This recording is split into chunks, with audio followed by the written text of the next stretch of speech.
تخيل لو صحيت يوم من الأيام على خبر بيقول تم إغلاق أخطر ممر بحري في العالم، مكان صغير على الخريطة بس تأثيره ممكن يهز اقتصاد الدنيا كلها. هذا هو مضيق هرمز، المكان اللي بتمر منه ناقلات النفط الضخمة كل يوم، وبتراقبه جيوش وسفن حربية على مدار الساعة. أي توتر، أي قرار مفاجئ ممكن يشعل أزمة عالمية خلال ساعات. هذا الفيديو رح نكشف أسرار هرمز وليش العالم كله بخاف منه، واللي ممكن يصير حتى لو تسكر يوم واحد بس. يلا سولف والله لقرفك. سولف يا سولف، سولف يا سولف. تحضر الجن حبيبي. هسه مضيق هرمز كيف بلش مضيق هرمز لما كانت بريطانيا ماسكه العالم العربي تقريبا كله. اول ما طلعت منه اول ما انسحبت بريطانيا من الشرق الاوسط اواخر الاربعينات اواخر الاربعينات 100%. ايش صار؟ ايران اخذت 3 جزر رئيسيه، منها طنب الكبرى وطنب الصغرى المشهورات كثير اللي صار عليهن اخر فتره ضجه. بعد هذا الحكي صارت ايران مطله على الساحل الغربي كله من مضيق هرمز، اللي هو وعندها ممر السفن اصلا، يعني لانه مية في مضيق هرمز بيجي على دولتين اللي هن عمان عمان وايران وايران، بس هو ممر السفن كله من جهه ايران. 100%. عشان هيك ناس بقول لك ليش عمان بتتدخل، ليش عمان مسكره، بصر شو هو ممر السفن نفس اصلا من عند ايران. وهو اصلا كمان مضيق هرمز في شغله عاطله انه هو ضيق، يعني اضيق نقطه فيه 33 متر. انت متخيل كيف؟ دوب سفينه واحده تمرق منه. من هان بلشت ايش؟ من هان بلشت ايش؟ بدات اها، السلطه اللي احنا عارفينها هسه عن مضيق هرمز اللي هي مسكته ايران، وكل 100%. حرب تستخدمه كقوه ضغط انه تكون هي. هسه بدايه الصراع كانت في مضيق هرمز في الثمانينات، حلو. لما كانت بين الحرب بين ايران والعراق. امم فصار عندك العراق تهجم على السفن الايرانيه، وايران تهجم على السفن العراقيه، عشان كل واحد فيهم يضعف ايش اقتصاد الثاني. اه على ما تدخلت تقريبا في 88 امريكا والولايات المتحده عشان يوقفوا الهجوم على السفن، عملوا اتفاقيه اللي هي حمايه السفن. امم فصار عندك السفن محميه من هان. وبعدين صار في عندك اكثر من شغله بين ايران وبشكل عام مع ناس كثير، يعني من دول الخليج، وصار بينهم حرب بين امريكا. لليوم هسه صارت ايران اي حرب او اي مشكله بتصير بين ايران انت يا قلبي والعالم هذا الي تضغط على العالم من مضيق هرمز. 100%. هسه هرمز كيف بلش؟ ليش سموه هرمز اصلا؟ امم كان في زمان مدينه اسمها هرمز، كانت هي مسيطره على المضيق، وكان المضيق اصلا لتجاره، بس كان يمرق فيه مش نفط، كان يمرق فيه توابل، ذهب، زمان بضائع اه زمان. ضلوا هذا الموضوع شغال لحد الثمانينات، قبل ما صار هو ايش؟ الصراع بين ايران والعراق. وفي مره كمان احتجزوا مره 10 10 سفن، 10 بحارين يعني. مره 10 بحارين امريكان دخلوا على مضيق هرمز على المياه الاقليميه تبعت ايران. ايران احتجزتهم بس طلعتهم، يعني ما عكستش كثير. استفدتها. حلو. هسا موضوعنا اليوم عن مضيق هرمز والحرب. حلو. تمام. هسه الحرب. مبدئيا خلني امهد لك. هسه قل لي. مبدئيا عشان يعني تشوف شو اللي بيصير. مضيق هرمز قديش بفوت منه خمس نفط العالم، تخيل. 20% انا بعرف. 20% ل 25%، خمس نفط العالم بفوت من مضيق هرمز. 100%. يعني انا مثلا كايران وقفت حاليا بفوتش منه تقريبا 7 ل 8% من اللي كان يفوت قبل الحرب. اه، حاليا بفوت منه. انت كل الصناعات واقفه على الايش؟ على النفط. المشتقات النفطيه. كل شيء بيروح، يعني هسه لو وقفته يوم كامل هي وسكرت كل شيء بضرب 120 130% من اسعار بس شو الحاليه. اسمه، طلب تنضر برضه ايران في الحاله هاي. هسه ايران لا ما بتنضر. ايران بالاول والاخير عندها نفط قاعده بتطلعه امم بدون اي شيء. انا بالعكس هسه مين مستفيد من الحرب هاي؟ ايران وروسيا. روسيا قاعده بتبيع النفط اللي كانت قبل الحرب هاي ممنوع تبيعها. في وجهه نظر محتمله برضه بقول لك انه امريكا برضه مستفيده من اغلاق مضيق هرمز وارتفاع سعر النفط. ليش؟ برميل النفط سعره قديش؟ من 70 من 60 ل 70 دولار قبل الحرب، امم اوكي؟ كان تقريبا سعره 70 دولار. حاليا ارتفع برميل النفط. قبل الحرب ايش صار؟ امريكا دخلت على فنزويلا، سيطرت على ايش؟ على النفط الفنزويلي. النفط الفنزويلي هسه انا بعرف انه في نفط في فنزويلا، بس انه استخرجه بكلف كثير. ما هو اه عندك النفط الفنزويلي، عشان تستخرج منه المواد اللي هي زي البنزين والغاز وتستخدمه عشان يصير صالح للاستخدام، بكلفك قديش؟ 60 دولار.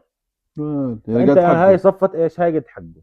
فانت عندك تسكير مضيق هرمز بيؤدي انه ايش؟ ارتفاع سعر برميل النفط ل 100 فانا دولار لما ابيعه فلنفرض. ب 100 بكون ربحان. فانا لما يكلفني 60، اه تمام، ببيعه ب 100 بربح فيه، غير لما يكون تكلفته 60 وابيعه ب 70 او السعر مثلا 80، فهنا انا صفت خساره. الموضوع عندك آه. مقابل الوقت اللي انا استخدمته.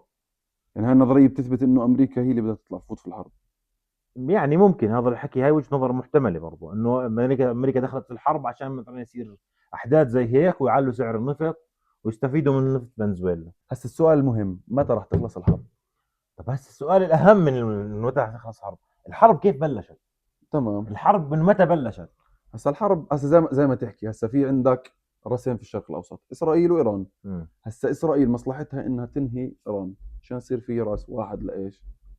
للشرق الاوسط. اه من صالح الشرق الاوسط انه ايران تظل، انه يكون في، ما مش بس اسرائيل تتحكم فيه، تكون في قوه كمان ثانيه، ايران. تعال ندردش شوي. هنا. بلش الصراع عندك بين امريكا وايران لما صارت هي الثوره الاسلاميه امم. بقياده مين؟ الخميني. حلو. اوكي. قبل هيك كان في حاكم اسمه محمد صادق او محمد ايش زيك، بصراحه مش عارف اسمه 100%. امم. تمام. عملوا عليه ثوره، مين دعم الثوره هاي؟ امم. امريكا وبريطانيا، عشان يستفيدوا من نفط ايران. استمر هذا القصه تقريبا 50 سنه على ما صار انقلاب عليه، وصار في ناس تكره امريكا اصلا في ايران من وراء هذا الحكي. على ما صار عندك اللي هو الصراع بين امريكا وايران من لما صار انقلاب وحكم مين؟ الخميني. فصار عندك كان ايران دوله ذات سياده ومنفصله عن امريكا، وبلش بينهم وبين امريكا العداء. فهمت علي امم. كيف؟ فصار عندك من يوميتها لليوم كثير سياسات تتبعها امريكا وبريطانيا في الشرق الاوسط وفي برا الشرق الاوسط، عشان مثلا تشوه لك صوره ايران. عشان خلينا واضحين مع بعض، انت قبل ما شو اسمه، قبل الحرب هاي او قبل الحروب اللي مرقت هاي، الصوره الشائعه عند الناس ايش؟ انه ايران عندنا اخطر من اليهود. اه. ليش؟ لانه صار عندك انت من وانت صغير بتسمع الشيعه ومش الشيعه وابصر شو، تسمع انت عندك صار في تشويه عام لصوره الشيعه. عندك من يوميتها لليوم امريكا بتحاول تشوه صوره ايش؟ ايران في المنطقه عندنا. خلينا نرجع هسه، الحرب اه متى راح تخلص يعني؟ هل مضيق هرمز كثير يعني مستخدمونه لضغط انه عشان توقف الحرب، او عشان يستخدموه في التفاوض؟ 100%. اليوم ترامب بقت مولع معه، نزل لك تصريح بقول لك اذا ما فاكينج. فتحتوا اذا ما فتحتوا مضيق هرمز بدي ايران. تمام. ف100% ايران مستخدمه مضيق هرمز ككرت رابح في الحرب. ومن الاخر كمان، الحرب هاي كيف راح تخلص، كيف راح تنتهي، علمها عند واحد بس، عند ايران. ايران بتقول لك انا ما بتنازل عن اي. هسه ايران طلبت عشان توقف الحرب مطالبها، رقم واحد، العمله اللي تعمل فيها العمله الروسيه او العمله الصينيه. طيب. العمله الروسيه او العمله الصينيه تتعامل فيها بمضيق هرمز، اه التخليصات الجمركيه. رقم اثنين، اي دمار صاب ايران يتم التعويض عليه ماليا. رقم ثلاث، تشمل الموضوع المفاوضات اليمن لبنان. ولبنان وفلسطين. اوكي. ثالث إشي اللي حكيته هسه، اللي هو اقامه المشروع النووي تبعنا كامل وما انه راح يكملوا يوقف. النووي تبعهم. وسمعت كمان هم بتوقع انه تنازلوا عن موضوع شو اسمه التعويض المالي للدمار اللي صار في ايران. هسا عشان تكون بالصوره، ما فيش مفاوضات رسميه 100% طلعت من الحكومه الايرانيه. يعني كله ترامب بيحكي، وزير الخارجيه الامريكي بيحكي، بس اما مفاوضات 100% ما ما فيش، مش طلعوا. ما فيش على الطاوله. يعني ما قعدوا على طاوله واحده امريكا وايران في استضافه دوله معينه وعملوا مفاوضات. اعطيني هسه بشكل عام رؤيتك للموضوع، مثلا انت كيف شايف الحرب؟ شو في ناس تحكي لك الحرب مسرحيه، في ناس تحكي لك مش مسرحيه، في ناس تقول لك ايران المنتصره، في ناس تقول لك امريكا هسه انا المنتصره. شو رايك انا في موضوع الحرب كخبير بالاخر؟ كخبير سياسي بقول لك كم من شغله. حلو. ماشي الدويري. هسه اللي فايز في الحرب حاليا، هسه انت بدك تفوت حرب، حلو، عندك واحد اثنين ثلاثة، عشان ليش بدك تفوت حرب؟ في عندك كم من مصلحة بدك تخلصها. 100%. فاتت امريكا واسرائيل على الحرب، ليش؟ بدها تنهي النفوذ الايراني. لتنهي المشروع بدها النووي على اه بحجه المشروع النووي الايراني. هي بدها تنهي النفوذ اللي في الشرق الاوسط. اه فشلوا فيه. بدها تنهي كل اللي كانوا اصلا اول شيء شو كانوا بدهم يسووا؟ بدهم يضربوا كل قواعد الصواريخ اللي في ايران. ايران امم حاليا كيف تضرب صواريخ؟ تعرف؟ تطلع كيف. بسيارات اللي هي الكبيره متحركه، تضرب، اول ما تضرب بتغير المكان، انت ما امم بتعرف من وين طلعت. ما اه طلعت من مكان مثلا محدد، قاعده رسميه بتضرب، لا انت بتطلع بسيارات اللي هي الكبيره هاي وبتضرب. طب حلو في الموضوع كمان، ايران يعني خلص دفعتها الصاروخيه القديمه. بقول لك هاي القديمه هدوا ايش؟ هدوا اسرائيل فيها. نزلوا لهم ايش في الدفعه الصاروخيه الجديده، الصواريخ اه المشتريه وفي الصاروخ اللي عابر للصوت، شو اسمه؟ الاثنين بس. انت حكيت لي اسمه. فرد صوتي. في عندك الصاروخ الفرد صوتي بقول لك نضرب واشنطن فيه، يعني ما عندناش مشكله. هسا اخر نقطه، متى بتتوقع تخلص الحرب؟ يعني قديش بدها وقت؟ امم اقول لك ليش بدها وقت. امم قول لي يا قلبي قديش بدها وقت؟ هسه هاي الحرب فعليا انا من وجهه نظري احس ما راح تخلص الا. بس امريكا واوروبا ما راح يقدروا يستحملوا الاسعار اللي قاعده بتصير في النفط. بقول لك انا الحرب هاي ما راح تخلص الا وهي نتيجتها لنا شيء جديد. هاي الحرب مش زي اي حرب كانت تصير بين اسرائيل واي طرف ثاني. الحرب هاي حرب كبيره، فهاي الحرب نتائجها اتوقع تفرز لنا شيء جديد في المنطقه. يعني نهايه هاي الحرب الله اعلم متى، فانا من اللي شايف الحرب شوي مطوله. يعني قديش بدها وقت؟ ما بعرفش عشان اكون واضح اعطيني معك. تقريبا. ما بعرف عشان ما بقول لك صدقا يعني مش قادر اتوقع قديش الحرب هي بدها. بس هاي الحرب ما راح تخلص غير هي مفرزت لنا شيء جديد. الشرق الاوسط راح يتغير ملامحه بعد نهايه هاي الحرب اذا استمرت في الشكل الحالي اللي هي عليه. في حال في حال فوز اسرائيل وامريكا في الحرب، الشرق الاوسط كله راح يتغير. راح يصيروا ينفذوا بلشوا تنفيذ مشروع اسرائيل الكبرى. اه. اسرائيل مع كل القوه هاي ابصر شو عمقها كله هالقد يعني. امم عمقها قد عمان. يعني انت بتحكي دوله اقوى دوله تقريبا بالشرق الاوسط، عمقها كامل 100 كيلو متر فلنفرض. صح. فاذا فازت ايران بصراحه ما عندي خطط واضحه وشيء واضح مثلا للشيء اللي راح يصير. بس فوز ايران ما راح يعني نهايه اسرائيل. تمام.